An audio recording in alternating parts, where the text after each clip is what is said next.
चलो क्लास शुरू करते। बताइए चैप्टर क्या चल रहा था। अम्ल, क्षार, लवण। एक बार रिपीट कर लेने। अम्ल क्या है? वे सभी पदार्थ जो स्वाद में खट्टे होते हैं अम्ल कहलाते हैं। 2-3 बार रिपीट कर लो। वे सभी पदार्थ जो स्वाद में खट्टे होते हैं अम्ल कहलाते हैं। वे सभी पदार्थ जो स्वाद में खट्टे होते हैं अम्ल कहलाते हैं। वे सभी पदार्थ जो स्वाद में खट्टे होते हैं अम्ल कहलाते हैं। क्षारक किसे कहते हैं? वे सभी पदार्थ जो स्वाद में कड़वा होता है। वे सभी पदार्थ जो स्वाद में कड़वा होता है उसे क्षारक कहते हैं। वे सभी पदार्थ जो स्वाद में कड़वा होता है उसे क्षारक कहते हैं। वे सभी पदार्थ जो स्वाद में कड़वा होता है उसे क्षारक कहते हैं। थोड़ा देख के जाना, ठीक है। लवण किसे कहते हैं? वे सभी पदार्थ जो स्वाद में नमकीन होता है। वे सभी पदार्थ जो स्वाद में नमकीन होता है उसे लवण कहते हैं। वे सभी पदार्थ जो स्वाद में नमकीन होता है उसे लवण कहते हैं। आर्हेनियस के हिसाब से कैसे पहचानेंगे? आर्हेनियस के हिसाब से वे सभी पदार्थ जिसे पानी में घोलने पर H+ आयन मिलता है। आर्हेनियस के हिसाब से वे सभी पदार्थ जिसे पानी में घोलने पर H+ आयन मिलता है उसे अम्ल कहते हैं। पानी में घोलने पर अगर H+ आयन मिलेगा तो अम्ल कहते हैं।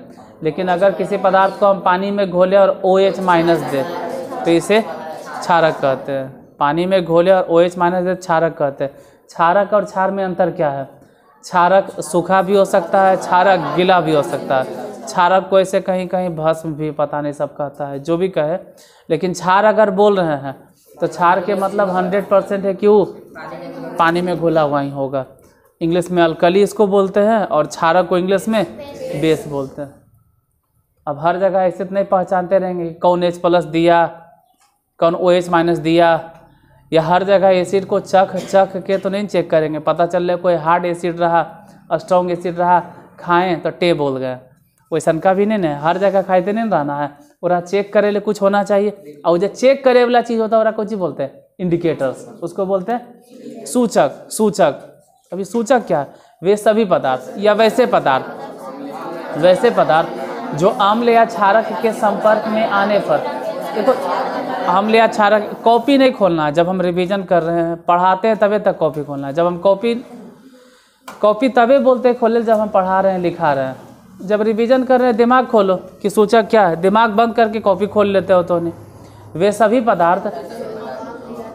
सभी पदार्थ जो अम्ल या क्षारक के संपर्क में आने पर उसके रंग में या गंध में परिवर्तन आ जाता है।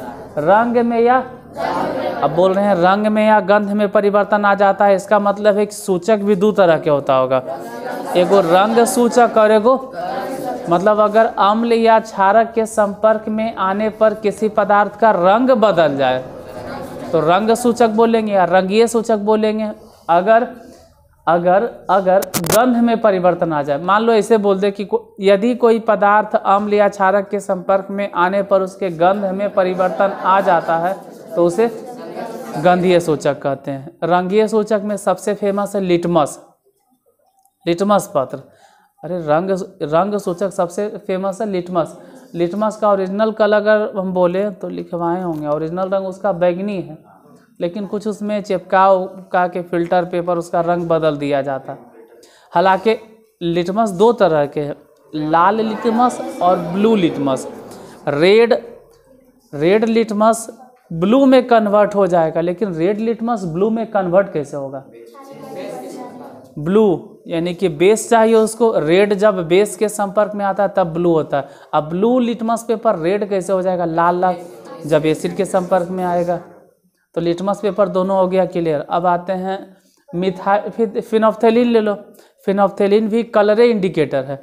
फिनोप्थेलिन का ओरिजिनल कलर क्या होता है या वास्तविक कलर कैसा होता है? रंगहीन। फिनोप्थेलिन का कोई कलर नहीं होता, लेकिन यही फिनोप्थेलिन अगर एसिड के संपर्क में आएगा कोई फर्क नहीं होगा। सॉल्ट के संपर्क में आएगा कुछ नहीं। यानी कि फिनोप्थेलिन ये नहीं बता सकता है कि मैटर एसिड है कि सॉल्ट है, क्योंकि कोई पदार्थ लिए और फिनोप्थेलिन में मान लो कि मिला दिए तो उसका रंग नहीं बदलेगा। किसका? फिनोप्थेलिन का रंग।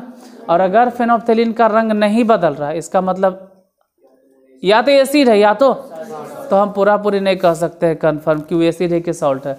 लेकिन अगर फिनोप्थेलिन का रंग कुछ नहीं था और जैसे क्षार के संपर्क में आएगा रंग बदल जाएगा। बोलो कैसा? गुलाबी। फिनोप्थेलिन जैसे ही बेस के संपर्क में आता है, फिनोप्थेलिन जैसे ही बेस के संपर्क में आता है उसका रंग, अगर फिनोप्थेलिन का रंग गुलाबी हो गया, अगर फिनोप्थेलिन का रंग गुलाबी हो गया इसका मतलब वो पदार्थ क्या है? बेस है। बेस और रंग अगर नहीं बदला तो एसिड भी हो सकता है या तो सॉल्ट भी। मिथाइल ऑरेंज, मिथाइल ऑरेंज का अपना कलर कैसन है? ऑरेंज है। मिथाइल ऑरेंज का अपना रंग, नामे से पता चल रहा है मिथाइल ऑरेंज, यानी उसका कलर ऑरेंज है। लेकिन जब अम्ल के संपर्क में आएगा यानी एसिड के संपर्क में आएगा तो लाल, एसिड के संपर्क में आएगा तो, अब बेस के संपर्क में आएगा तो पीला। मिथाइल ऑरेंज का कलर ऑरेंज है लेकिन बेस के संपर्क में जाएगा तो पीला, और रेड कब होगा? जब एसिड के संपर्क में आएगा। और कुछ बचल है? और बाकी है जो नेचुरल इंडिकेटर्स है। नेचुरल इंडिकेटर्स में जैसे हल्दी का रंग, लाल पत्ता गोभी, सलजम, हाइड्रोजन का फूल, हाँ फिर रस में आ गया, प्याज का रस है, लौंग का तेल है, वनीला है, ये सब कभी भी अपना रंग बदलेगा या गंध बदलेगा तो अम्ल के साथ न, क्षार के साथ। अम्ल के साथ कुछ होबे नहीं करता। नेचुरल इंडिकेटर्स जितना है न, प्राकृतिक सूचक जितना है वो अम्ल के साथ कोई परिवर्तन नहीं दिखाएगा। किसके साथ? जैसे कि हाइड्रोजन के फूल, उसका रंग नीला होता है लेकिन जैसे ही अम्ल के संपर्क में आएगा उसका रंग कैसन हो जाएगा? कुछ नहीं होगा, उसका रंग कुछ नहीं होगा। जब क्षारक के संपर्क में जाएगा, बेस के संपर्क में जाएगा तो हाइड्रोजन का फूल नीला से गुलाबी। जैसे प्याज का रस, गंध कुछ होता होगा लेकिन अम्ल के संपर्क में आएगा तो उसका गंध बचल रहेगा, खत्म नहीं होगा। लेकिन क्षारक के संपर्क में जाएगा तो समाप्त हो जाएगा। लाल पत्ता गोभी के रंग लाल होता है, अरे लाल बैंगनी होता है, और जब क्षारक के संपर्क में जाएगा तो हरा हो जाएगा। अच्छा, किसका कलर पीला हो जाता है? सलजम का कलर कैसन रहता है? सलजम का रंग, सलजम का ओरिजिनल रंग कैसन रहेगा? लाल। लेकिन जैसे ही वो बेस के संपर्क में जाएगा पीला हो जाएगा। कंफ्यूज है, पीला हो जाएगा। हल्दी का अपना रंग कैसन होता है? लेकिन जब वो अम्ल के संपर्क में आएगा तो कोई चेंज नहीं, लेकिन अगर बेस के संपर्क में आया तो लाल हो जाएगा। ये सब बताए थे। एक चीज़ और बताए थे, स्ट्रॉन्ग एसिड और strong base, weak acid weak base. Strong acid या स्ट्रॉन्ग बेस किसे कहते हैं? तो वैसा एसिड या वैसा बेस। हिंदी में बोल सकते हैं कि वैसा अम्ल या वैसा क्षारक, वैसा अम्ल या वैसा क्षारक जिसे पानी में घोलने पर वह पूरी तरह से आयंस में टूट जाता है। वैसा अम्ल या वैसा क्षारक जिसे पानी में घोलने पर वह पूरी तरह से आयंस में टूट। कोई पूछेगा आयंस किसे कहते हैं, बता दीजिएगा। वैसा परमाणु या जब किसी परमाणु में इलेक्ट्रॉन की संख्या और प्रोटॉन की संख्या आपस में बराबर, ये सब समझावल है। खैर यहाँ आयन नहीं बताना है, हम बोल रहे हैं स्ट्रॉन्ग एसिड और स्ट्रॉन्ग बेस। तो वैसा अम्ल या वैसा क्षारक जिसे पानी में घोलने पर वह पूरी तरह से आयंस में टूट जाता है उसे प्रबल अम्ल या प्रबल क्षार कहते हैं। इंग्लिश में स्ट्रॉन्ग एसिड और स्ट्रॉन्ग बेस। तो वीक एसिड और वीक बेस किसे कहते हैं? वैसा अम्ल या वैसा क्षारक जिसे पानी में घोलने पर वह पूरी तरह से आयंस में नहीं टूटता है।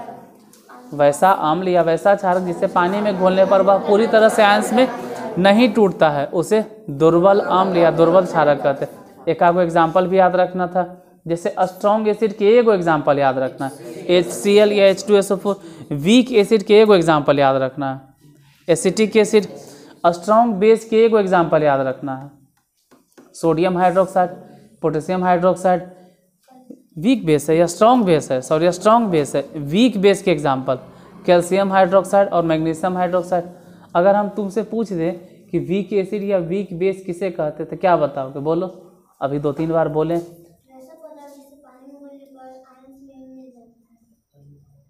अभी देखो 2-3 बार रिपीट किए हैं।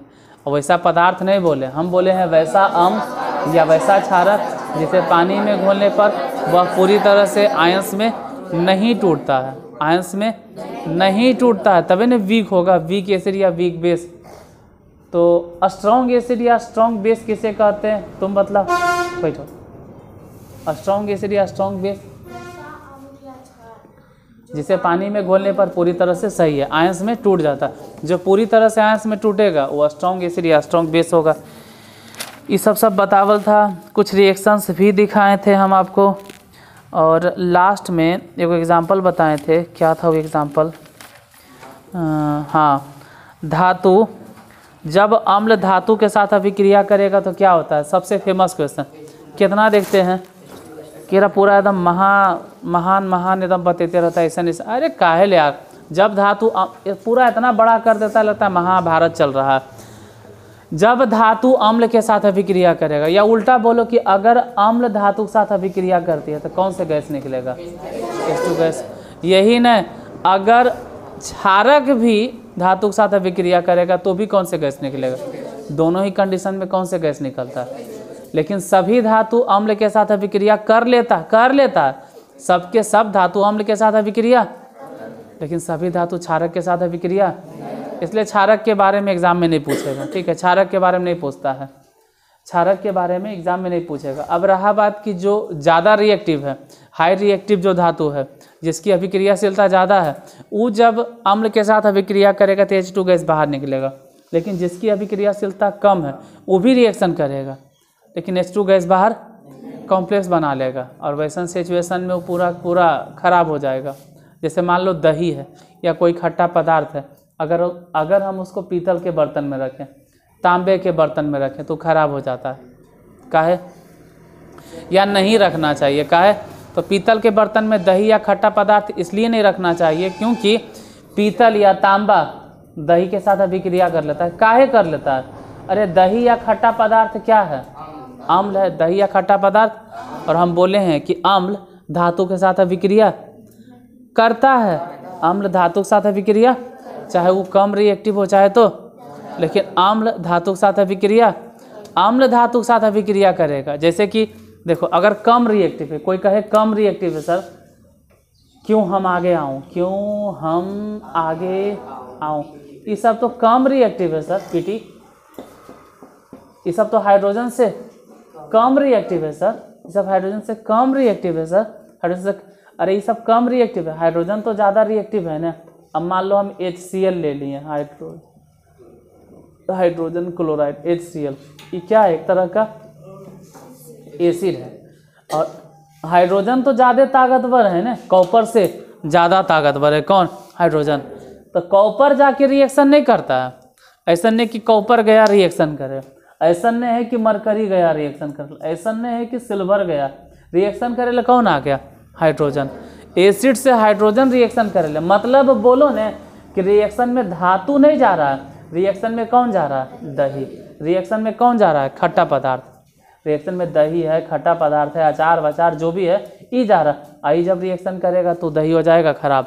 इसलिए पीतल के बर्तनों में या तांबे के बर्तनों में किसी खट्टे पदार्थ को नहीं रखना चाहिए। अगर आंसर बोले कि लिखिए सही से, तो बोलिएगा कि दही या खट्टे पदार्थ अम्ल होते हैं, दही या खट्टे पदार्थ अम्ल होते हैं, और यह धातु के साथ अभिक्रिया करके विषैले हो जाते हैं। धातु के साथ अभिक्रिया करके विषैले, या बोलो धातु के साथ अभिक्रिया करके कॉम्प्लेक्स बना लेते हैं, और जो कि विषैला हो जाता है, इस जो खाने योग्य नहीं रहता है। इसीलिए पीतल या तांबा के बर्तन में दही या खट्टा पदार्थ नहीं रखना चाहिए। आगे बढ़ते हैं, यहाँ तक बतावल था। अम्ल धातु के साथ कैसे अभिक्रिया करते हैं ये तो बताइए दिए, कार्बोनेट वाला बाद में देखा जाएगा। अब आता है अम्ल एवं क्षारक परस्पर कैसे अभिक्रिया करते हैं। अम्ल एवं क्षारक परस्पर कैसे अभिक्रिया करते हैं? काम कीजिए ना, आप डायरेक्ट लिखिए, कुछ फार्मूला है जो बाद में हम लिखा देंगे आपको। फिलहाल आप लिखोगे neutralisation reaction, neutralisation reaction, neutralisation reaction, Hindi में बोलते हैं उदासीनीकरण अभिक्रिया। न्यूट्रलाइजेशन रिएक्शन, न्यूट्रलाइजेशन रिएक्शन लिख देते हैं, न्यूट्रलाइजेशन रिएक्शन, हिंदी में उदासीनीकरण अभिक्रिया, हिंदी में उदासीनीकरण अभिक्रिया, उदासीनीकरण उदासीनीकरण अभिक्रिया, उदासीनीकरण अभिक्रिया, उदासीनीकरण अभिक्रिया, उदासीनीकरण अभिक्रिया, उदासीनीकरण अभिक्रिया, उदासीनीकरण न्यूट्रलाइजेशन। ये होता क्या है, देखो जब हम एसिड को हिंदी में अम्ल और बेस को हिंदी में, जब एसिड और बेस के साथ रिएक्शन करवाते हैं तो हमको प्रोडक्ट मिलता है सॉल्ट, और साथ ही साथ H2O माने पानी। तो जब एसिड और बेस आपस में रिएक्शन करते हैं तो सॉल्ट मिलता है और पानी, और इसी रिएक्शन को हम लोग बोलते हैं क्या, न्यूट्रलाइजेशन, हिंदी में उदासीनीकरण अभिक्रिया। तो क्या है, अगर पूछें फिर से हम रिपीट कर देते, सुन लो फिर लिख लेना। जब एसिड और बेस आपस में अभिक्रिया करते हैं, मतलब हिंदी में बोलते हैं ना भाई कि अम्ल और क्षारक, अम्ल और क्षारक। एसिड को हिंदी में अम्ल कहते हैं, एसिड को हिंदी में अम्ल, और बेस को हिंदी में क्षारक, और सॉल्ट को हिंदी में लवण। तो जब अम्ल और क्षारक आपस में अभिक्रिया करते हैं तो लवण बनाते हैं, और साथ ही साथ पानी H2O। इसी अभिक्रिया को हम लोग उदासीनीकरण अभिक्रिया कहते हैं। अब सब तो हिंदी वाला, यूट्यूब पर सब हिंदी वाला देखता है, इंग्लिश में देखता नहीं। इंग्लिश में रहता तो कहते हैं when acids and bases are react with each other then it produces as a result salt and H2O produced, this reaction is known as neutralisation reaction. लेकिन तो नहीं सब हिंदी में, तो हिंदी में रट्टा मारो ने कि जब अम्ल और क्षारक, जब अम्ल और रट्टे नहीं करे, समझाएंगे होता क्या है। जब अम्ल और क्षारक आपस में अभिक्रिया करते हैं तो लवण और पानी बनाते हैं, लवण और पानी, और इसी अभिक्रिया को हम लोग उदासीनीकरण अभिक्रिया कहते हैं। अपने से लिखा जाएगा, लिखो, हम बोलते हैं एक दो बार, हम एक दो बार बोलते हैं, लिख लो। जब अम्ल और क्षारक, जब अम्ल और क्षारक आपस में अभिक्रिया करते हैं, जब अम्ल और क्षारक आपस में अभिक्रिया करते हैं तो, जब अम्ल और क्षारक आपस में अभिक्रिया करते हैं तो उत्पाद के रूप में लवण तथा जल का निर्माण करते हैं, लवण तथा जल का निर्माण करते हैं। इसी अभिक्रिया को उदासीनीकरण अभिक्रिया कहते हैं। जब अम्ल तथा क्षारक आपस में अभिक्रिया करते हैं तो उत्पाद के रूप में लवण तथा क्षारक का निर्माण करते हैं। इसी अभिक्रिया को उदासीनीकरण अभिक्रिया कहते हैं। जब अम्ल तथा क्षारक आपस में अभिक्रिया करते हैं तो उत्पाद के रूप में लवण तथा जल का निर्माण करते हैं। इसी अभिक्रिया को उदासीनीकरण अभिक्रिया कहते हैं। फिर से बोल देते हैं, जब अम्ल तथा क्षारक आपस में अभिक्रिया करते हैं तो उत्पाद के रूप में लवण तथा जल का निर्माण करते हैं। इसी अभिक्रिया को उदासीनीकरण अभिक्रिया कहते हैं। फिर से रिपीट कर रहे हैं, जब अम्ल तथा क्षारक आपस में अभिक्रिया करते हैं तो उत्पाद के रूप में लवण तथा जल का निर्माण करते हैं। इसी अभिक्रिया को उदासीनीकरण अभिक्रिया करते हैं। फिर से रिपीट करते हैं, जब अम्ल तथा क्षारक आपस में अभिक्रिया करते हैं तो उत्पाद के रूप में लवण तथा क्षारक का निर्माण करते हैं, लवण तथा जल का निर्माण करते हैं। इसी अभिक्रिया को उदासीनीकरण अभिक्रिया करते हैं। सब अभियो नहीं लिख पाए, फिर बोलते हैं, जब अम्ल तथा क्षारक आपस में अभिक्रिया करते हैं, जब अम्ल तथा क्षारक आपस में अभिक्रिया करते हैं तो उत्पाद के रूप में लवण तथा जल का निर्माण करते हैं। इसी अभिक्रिया को उदासीनीकरण अभिक्रिया कहते हैं। याद हो जाएगा क्या? जब अम्ल तथा क्षारक आपस में अभिक्रिया करते हैं तो उत्पाद के रूप में लवण तथा जल का निर्माण करते हैं, और इसी अभिक्रिया को उदासीनीकरण अभिक्रिया कहते हैं। इंग्लिश में बोले तो न्यूट्रलाइजेशन रिएक्शन। तो जब अम्ल तथा क्षारक आपस में अभिक्रिया करते हैं तो उत्पाद के रूप में लवण और जल का निर्माण करते हैं। इसी अभिक्रिया को उदासीनीकरण अभिक्रिया कहते हैं। याद हो गया? कहते हैं ना, बोलो तो, अगर पूछते कि उदासीनीकरण अभिक्रिया क्या है? उत्पाद के रूप में लवण और जल का निर्माण करते हैं, और इसी अभिक्रिया को हम लोग उदासीनीकरण अभिक्रिया कहते हैं। याद हो जाएगा?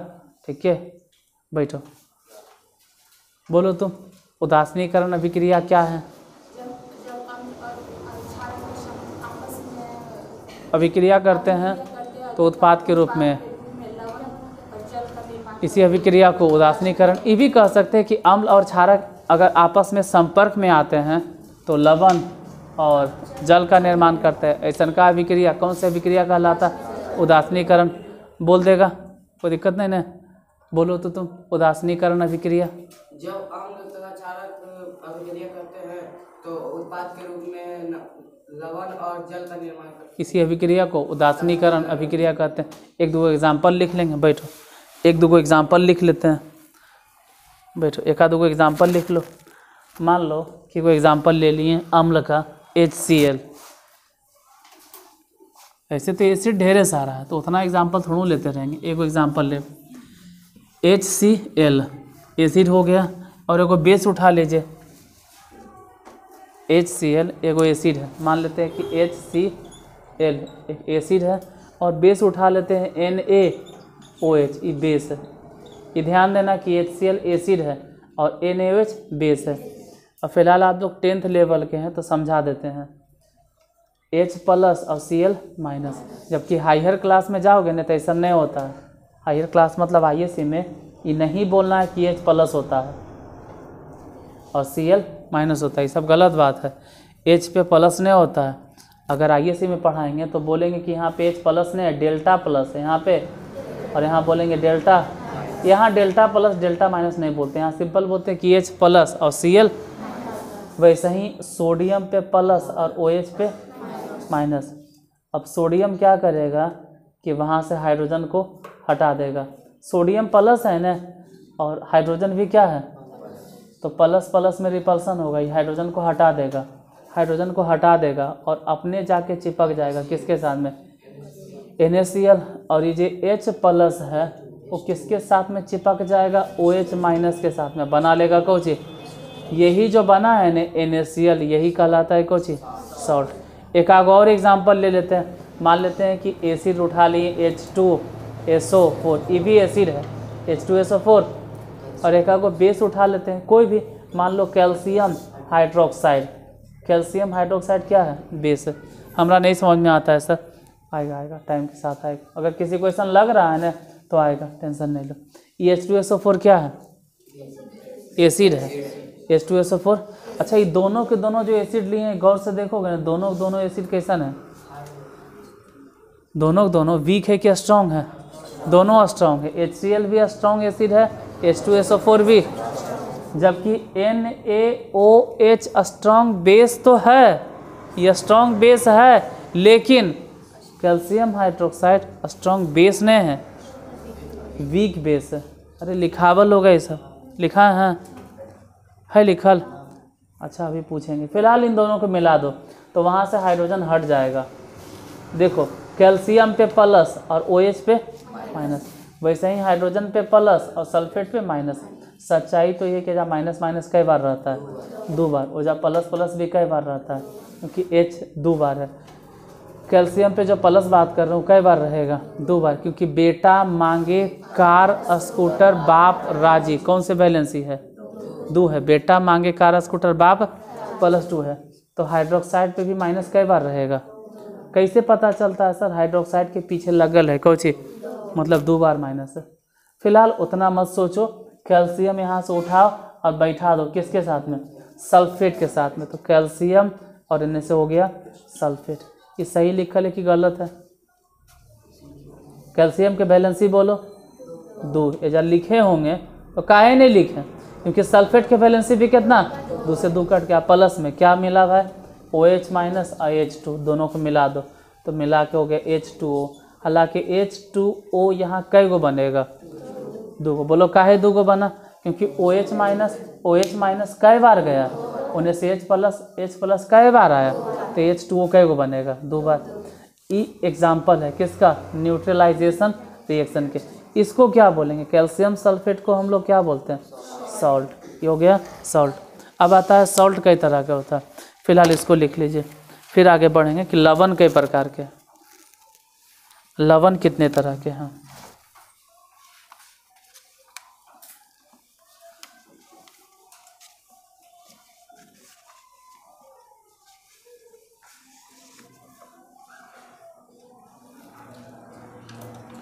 हो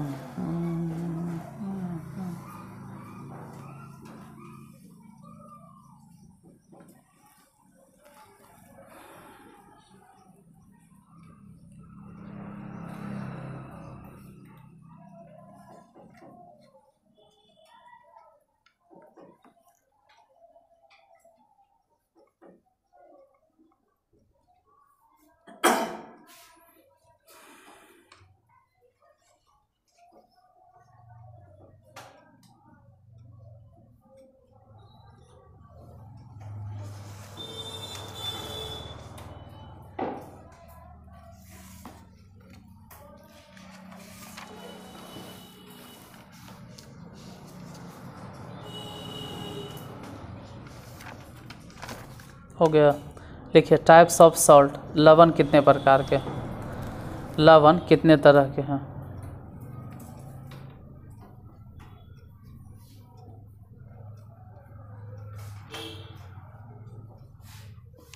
टाइप्स ऑफ सॉल्ट, लवण कितने तरह के।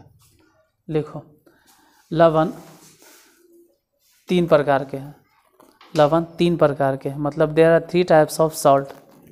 लवण 3 प्रकार के हैं, लवण 3 प्रकार के, लवण 3 प्रकार के हैं। There are 3 types of salt, लवण 3 तरह के। There are 3 types of salt, लवण 3 तरह के, लवण 3 प्रकार के। सॉल्ट कई तरह के, 3 तरह के। सॉल्ट बनता कैसे, किसके किसके मिलने से सॉल्ट का निर्माण होता है, बोलो। अम्ल और क्षार से, मतलब इंग्लिश में अगर बोलें तो एसिड और बेस से। जब एसिड और बेस आपस में मिलता है तो बनता है सॉल्ट। एसिड और बेस के मिलने से सॉल्ट बनता है। ध्यान देना, एसिड और बेस के मिलने से सॉल्ट, यानी कि सॉल्ट का निर्माण होता है किसके किसके मदद से, तो एसिड प्लस बेस, एसिड और बेस।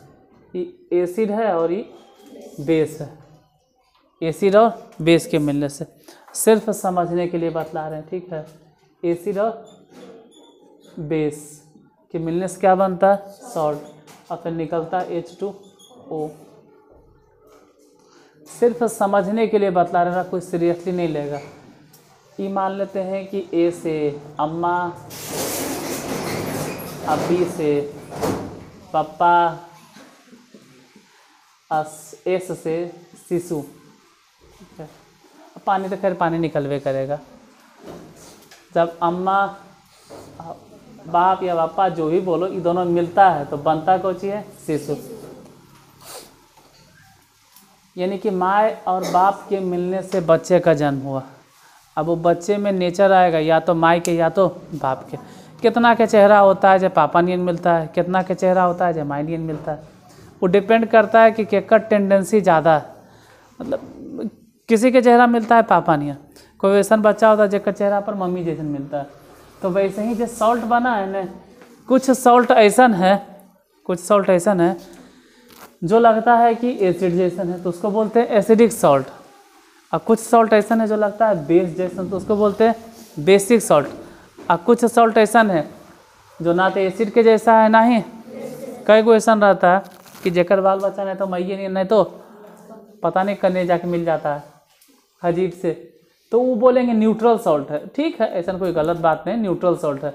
यानी हम कहने ही जा रहे हैं ना कि अगर आप स्ट्रॉन्ग एसिड, अगर आप स्ट्रॉन्ग एसिड इस्तेमाल करते हैं और साथ ही साथ स्ट्रॉन्ग बेस, स्ट्रॉन्ग एसिड और स्ट्रॉन्ग बेस, या मान लो एसिड जो है वो वीक है, वीक एसिड का इस्तेमाल कर लें।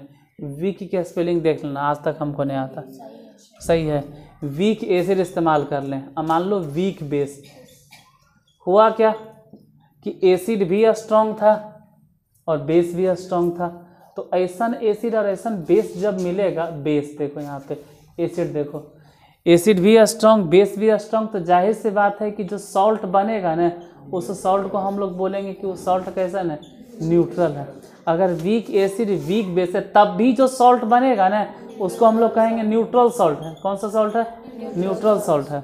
लेकिन अगर मान लेते हैं कि एसिड स्ट्रॉन्ग है, मान लिया जाए कि स्ट्रॉन्ग एसिड का इस्तेमाल कर लिए और वे वीक बेस का इस्तेमाल कर लिए, तो जो सॉल्ट बनेगा वो खुद सोचो कैसा सॉल्ट बनेगा, एसिडिक या बेसिक, कैसन?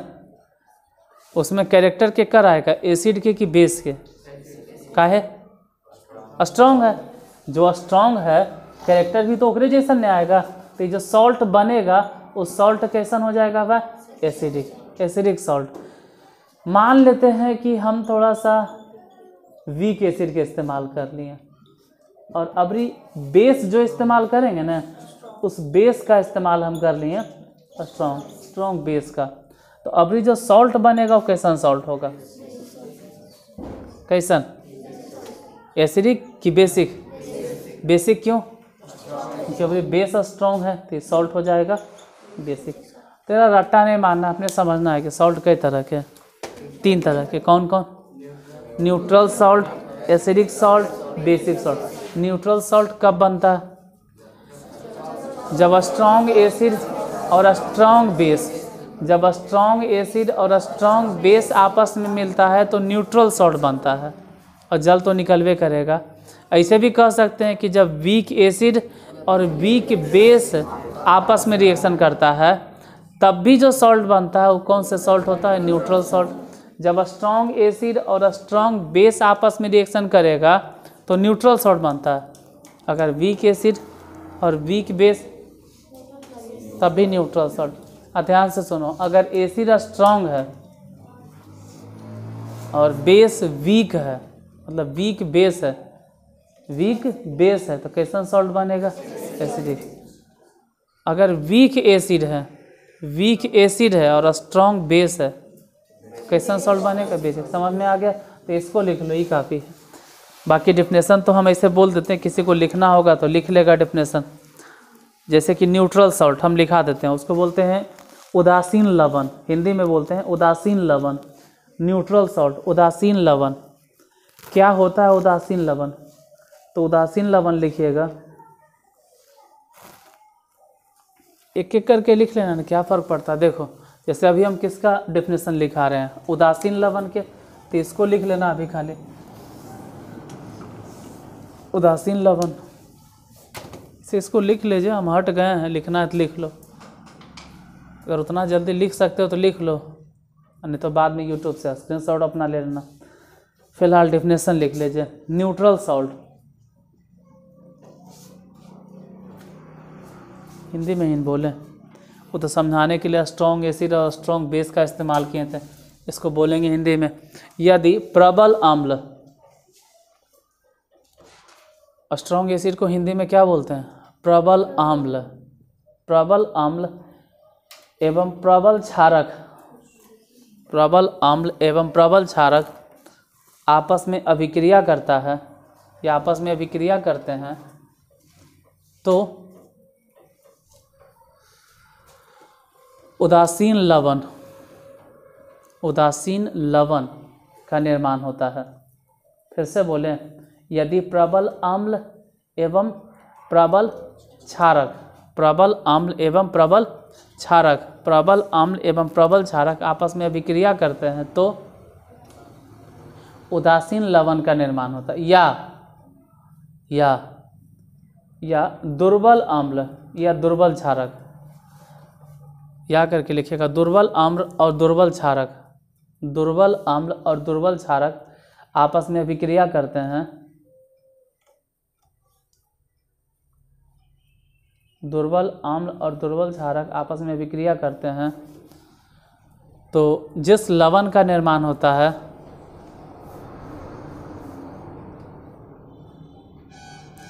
उसे भी उदासीन लवण कहते हैं। समझ में नहीं आया लगता है, फिर से बोले पड़ेगा। देखो समझ में आ गया तो लिख लो कि जब प्रबल अम्ल और प्रबल क्षारक आपस में अभिक्रिया करते हैं और जिस लवण का निर्माण करते हैं उस लवण को उदासीन लवण कहते हैं। वैसे ही ऐसे भी तो लिख सकते हैं कि जब दुर्बल अम्ल और दुर्बल क्षारक आपस में अभिक्रिया करते हैं और जिस लवण का निर्माण करते हैं उस लवण को उदासीन लवण कहते हैं। बोल दोगे क्या? जब प्रबल अम्ल और प्रबल क्षारक आपस में अभिक्रिया करते हैं और जिस लवण का निर्माण करते हैं उस लवण को उदासीन लवण कहते हैं, या तो जब दुर्बल अम्ल और दुर्बल क्षारक आपस में अभिक्रिया करते हैं और जिस लवण का निर्माण करते हैं उस लवण को उदासीन लवण कहते हैं। लिखा जाएगा, बोलो, तुम बोलो बाबू क्या है? उदासीन लवण क्या है? और जिस लवण का निर्माण करते हैं उदासीन लवण कहलाता है। या तो दुर्बल अम्ल और दुर्बल क्षारक आपस में अभिक्रिया करते हैं और जिस लवण का निर्माण करते हैं उसे उदासीन लवण। अब लिखिए उदासीन लवण के बाद एसिडिक सॉल्ट, इसको हिंदी में बोलते हैं अम्लीय लवण, अम्लीय लवण या अम्लीयता लवण, जो भी बोलें। देखो हिंदी में तो थोड़ा बहुत हमरो कन्फ्यूजन होता है। एसिडिक सॉल्ट तो हिंदी देख देख के आपको लिखा देते हैं, नहीं भाई आप लोग हिंदी मीडियम से हैं, बताना जरूरी है। एसिडिक सॉल्ट, इसे याद रखना कि साइंस के अधिकांश वर्ड ग्रीक, यूनान, लैटिन मतलब सब उधरे से है, पश्चिमी इलाका से, यूरोप कह सकते हैं कि इंग्लैंड सब आया है। तो समझाने के लिए हमको इंग्लिश टर्म ही इस्तेमाल करना होगा, लेकिन लिखा देंगे हिंदी में भी। एसिडिक सॉल्ट क्या है? यानी अम्लीय लवण क्या है? जब सॉरी हिंदी में बोलेंगे ना, जब प्रबल अम्ल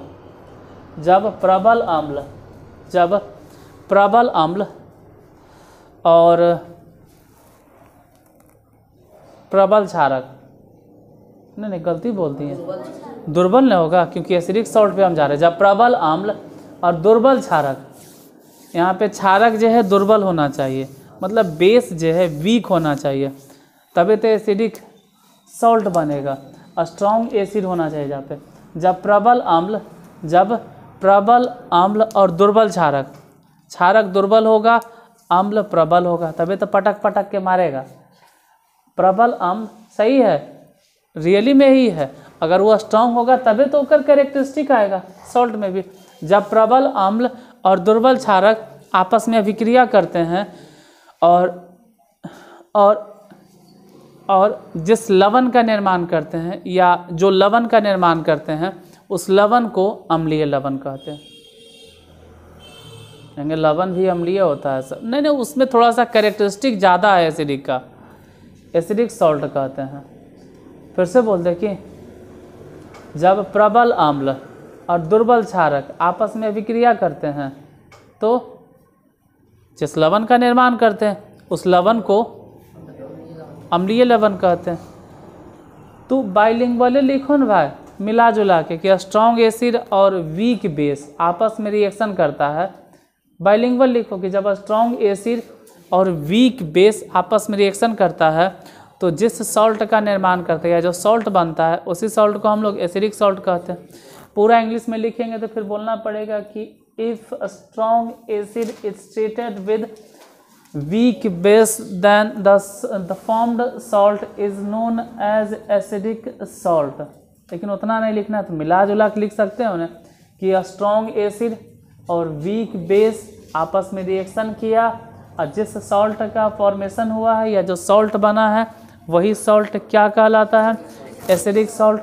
पूरा हिंदी में लिखेंगे तो बोलेंगे कि जब प्रबल अम्ल दुर्बल क्षारक आपस में अभिक्रिया करते हैं और जिस लवण का निर्माण होता है उसी लवण को हम लोग अम्लीय लवण कहते हैं। अब आते हैं थोड़ा सा इस पे बेसिक सॉल्ट पे। बेसिक सॉल्ट यानी कि क्षारीय लवण, बेसिक सॉल्ट। इसमें क्या बोलेंगे कि जब स्ट्रॉन्ग एसिड, मतलब हिंदी में नहीं स्ट्रॉन्ग एसिड कैसे बोलेंगे, वीक एसिड ने, जब दुर्बल अम्ल और प्रबल क्षारक, जब दुर्बल अम्ल और प्रबल क्षारक आपस में अभिक्रिया करके लवण का निर्माण करते हैं। फिर से बोलें, जब दुर्बल अम्ल और प्रबल क्षारक, जब दुर्बल अम्ल और प्रबल क्षारक आपस में अभिक्रिया करके लवण का निर्माण करते हैं। हम फिर से रिपीट कर रहे हैं, जब दुर्बल अम्ल और प्रबल क्षारक, जब दुर्बल अम्ल और प्रबल क्षारक आपस में अभिक्रिया करके लवण का निर्माण करते हैं तो उस लवण को क्षारीय लवण कहते हैं। ऐसे इंग्लिश में तो लिखिए दिए हैं बेसिक सॉल्ट। फिर से बोलते हैं, जब दुर्बल अम्ल और प्रबल क्षारक आपस में अभिक्रिया करके लवण का निर्माण करते। देखो लवण ही सिर्फ नहीं बनेगा, बनने के तो पानी भी बनेगा, लेकिन हम पानी नहीं देखा है। लवण का निर्माण करते हैं तो उस लवण को क्षारीय लवण कहते हैं, इंग्लिश में बेसिक सॉल्ट कहते हैं। एक दो एग्जाम्पल लिख लो, ज़्यादा नहीं, एक का कोई एग्जाम्पल लिख लो, ढेरे नहीं लिखना है, ढेर सारा एग्जाम्पल नहीं लिखना है। आप कॉपी खोलिए और कॉपी खोल के ज़रा बताना हमको कि स्ट्रॉन्ग एसिड कौन कौन है। एक आगो बताना है स्ट्रॉन्ग एसिड, एगो कम से कम, ही नहीं कि सभी बता देना है, कम से कम एक दो को तो बताना है भाई। स्ट्रॉन्ग एसिड और स्ट्रॉन्ग बेस बताना है।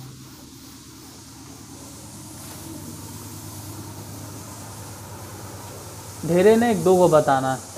जैसे एक दो को तो नहीं बताना, चलो हम ही बताते हैं, एक दो को हम ही बता दें। जैसे HCl कौन से एसिड है? HCl एसिड है, और आपको भी मालूम है कि कैसा एसिड है, स्ट्रॉन्ग एसिड है HCl। उसी तरह से मान लेते हैं कि NaOH, ये पता है कि बेस है, और कैसन का बेस है? स्ट्रॉन्ग बेस है, और दोनों आपस में रिएक्शन करेगा, अब बना लेगा NaCl और प्लस में H2O। अच्छा, ये जो लवण बना है कौन से लवण है? ये है सॉल्ट। इस सॉल्ट का नाम क्या होगा? तो कहेंगे कि सॉल्ट जो बना है कौन से सॉल्ट है? न्यूट्रल सॉल्ट है। ऐसे एक और एग्जांपल अपने से लिख लेना। एक दो और मान लेते हैं, वीक एसिड उठा दो। वीक एसिड के बात करें CH3COOH, ये वीक एसिड है। कैसा एसिड है? तो कहेंगे कि वीक एसिड है। ये हो गया वीक एसिड। बेस भी हमको वीक ही उठाना है। बोलो एक को वीक बेस के बारे में देख के ही बोलो, हम ही नहीं करें बिना देख ले। बोलो मैग्नीशियम, आप देख के ही बोल सकते हैं, पूरा फ्री है। और दोनों मिले, अब मिल के क्या बनेगा? अगर दोनों मिल गया तो यहाँ से H+ हटेगा, जाहिर सी बात है, यहाँ से OH- आएगा। और दोनों एक चीज़ तो फिक्स है कि H2O बनेगा। यहाँ से हट रहा है कोई चीज़ H+, तो वहाँ पे जाके चिपकेगा कौन? मैग्नीशियम। अभी फ़िलहाल समझना कि हाइड्रोजन एगो है, इसका वैलेंसी एक होता है, इसका भी वैलेंसी एक होता है। अब देखो थोड़ा सा जादू होगा, CH3COO, और इसको ऐसे घेर के 2 बार, ऐसे कैसे दे दिए 2 बार? हमको समझ में नहीं आया, क्योंकि मैग्नीशियम के वैलेंसी कितना है? 2, इसीलिए इसका वैलेंसी 1 था तो 1 दिए। बोलो, अच्छा पीछे उसको दिखाई नहीं देता होगा। ये जो सॉल्ट बना है, ये भी कैसन का सॉल्ट है? न्यूट्रल। बोलो न्यूट्रल काहे लिख रहे हैं? न्यूट्रल काहे बोल रहे हैं? क्योंकि उधर वीक एसिड है और वीक। एक आपको एग्जांपल लो जिसमें कि एसिड तो स्ट्रॉन्ग हो, HCl, ये एसिड कैसन है? स्ट्रॉन्ग एसिड है। और बेस वीक उठाइएगा, एक आपको वीक बेस बोल देना, वीक बेस। कैल्शियम हाइड्रोक्साइड, ये वीक बेस है, इन दोनों को रिएक्शन करवा देना। तो देखो OH- जैसे Cl-, तो माइनस तो नहीं मिलेगा, जाहिर सी बात है किसको ढूंढेगा? प्लस को। वैसे ही कैल्शियम प्लस, ये किसको ढूंढेगा? माइनस को। देखो जहाँ पे 2 बार प्लस है, कैल्शियम। बेटा मांगे कार स्कूटर, कैल्शियम के वैलेंसी कितना? 2। तो ये प्लस किसको पकड़ेगा? उन्हें से प्लस किसको पकड़ेगा? प्लस को नहीं पकड़ता है, माइनस को। तो प्लस उसको धर लेगा, किसको? Calcium chloride. ऐसे काहे लिखें? समझ में नहीं आया? कैल्शियम के वैलेंसी 2 और क्लोरीन के वैलेंसी 1, बाकी इनमें से OH- उन्हें से H2, दोनों मिला तो H2O। लेकिन ये बनेगा कई बार? 2 बार। बोलो काहे 2 बार लिखें? OH 2 बार है, लेकिन उन्हें तो हाइड्रोजन 1 बार था, तो कोई बात नहीं, इसमें सिर्फ 2 से देखो बैलेंस हो गया होगा, अपने से देख लो। हाइड्रोजन कई बार? 4 बार। गिन लो, हाइड्रोजन 2 बार, 4 बार, क्लोरीन 2 गो, बैलेंस हो गया। अच्छा, ये जो सॉल्ट बना है कैसन का सॉल्ट है? इस सॉल्ट का नाम क्या होगा? बोलो एसिडिक सॉल्ट काहे बोल रहे हैं? क्योंकि यहाँ पे जिस हम एसिड का इस्तेमाल किए, जिस एसिड का इस्तेमाल कर रहे हैं वो एसिड कैसन है? स्ट्रॉन्ग है। यहाँ बेस कैसन है? तो बेस के कोई धाक नहीं चलेगा, यहाँ पे बेस फुरेते रहता है। यहाँ पे ताकतवर कौन है? वो डगेते रहती है, तो ओकरे नेचर आएगा। हम मान लें का वो वीक एसिड उठा, एगो एग्जाम्पल, धो बर्तन, धो कपड़ा, सब कपड़ा लत्ता साड़ी वाड़ी सब धोबैले रह से, वीक एसिड और एगो स्ट्रॉन्ग बेस। एगो एग्जाम्पल उठाना है जो वीक एसिड है, एगो उठाइए कोई एग्जाम्पल। हाँ formic acid, HCOOH, formic acid. थोड़ा तिरछा हो गया ना, अच्छा संभल के लिख लेना, थोड़ा तिरछा हो गया, ये नहीं जा रहा। एक आगो स्ट्रॉन्ग बेस बोलो, NaOH, बोलो क्या होगा? बताइए क्या होगा? अरे क्या क्या होगा? इसमें से H प्लस हटेगा ना, और वहाँ जाके चिपकेगा कौन? प्लस वाला। अरे यार वो प्लस हटेगा और वो प्लस उस जैसे होगा, HCOO और जाके लग जाएगा कौन? सोडियम। अच्छा ज़्यादा कन्फ्यूजन लगे तो CH3 लगा दो, हटाओ CH3। अब तो ठीक है, ये हो गया सोडियम सॉल्ट। अब प्लस में ये OH माइनस है, तो ये किसके साथ चिपकेगा? H प्लस के साथ। क्या बना लेगा? H2O। देखो तुमको अगर शुरू से केमिस्ट्री नहीं मालूम है, कार्बन तार्बन के बारे में नहीं जानते हो, पीरियोडिक टेबल अगर नहीं पढ़ लेती, सब समझ में नहीं आ रहा होगा। बोलो ये कौन सा सॉल्ट है? हटाओ, ये कौन सा सॉल्ट है? ऐसे धीरे धीरे टाइम के ये दिखाई देता है, नहीं दिखाई दे रहा? बेसिक सॉल्ट, ये बेसिक सॉल्ट। सबके एग्जाम्पल दे दिए। ऊपर वाला दोनों एग्जाम्पल बताइए, ऊपर के दोनों एग्जाम्पल किसका? न्यूट्रल सॉल्ट के। ये बीच वाला एसिडिक सॉल्ट, कौन है एसिडिक सॉल्ट? ये वाला कैल्शियम क्लोराइड। और ये जो है इसको बोलते हैं sodium acetate. Sodium acetate basic salt, इसका नाम है सोडियम एसीटेट। नाम के पीछे पागल मत होना, ये सोडियम एसीटेट है, ये कैल्शियम क्लोराइड है। इसको बोलेंगे मैग्नीशियम एसीटेट, या जो भी बोलो उसको NaCl, सोडियम क्लोराइड। इसको लिख लीजिए एग्जाम्पल, एग्जाम्पल लिख लो, सभी सॉल्ट के एग्जाम्पल हैं।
लिख लिए।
ठीक।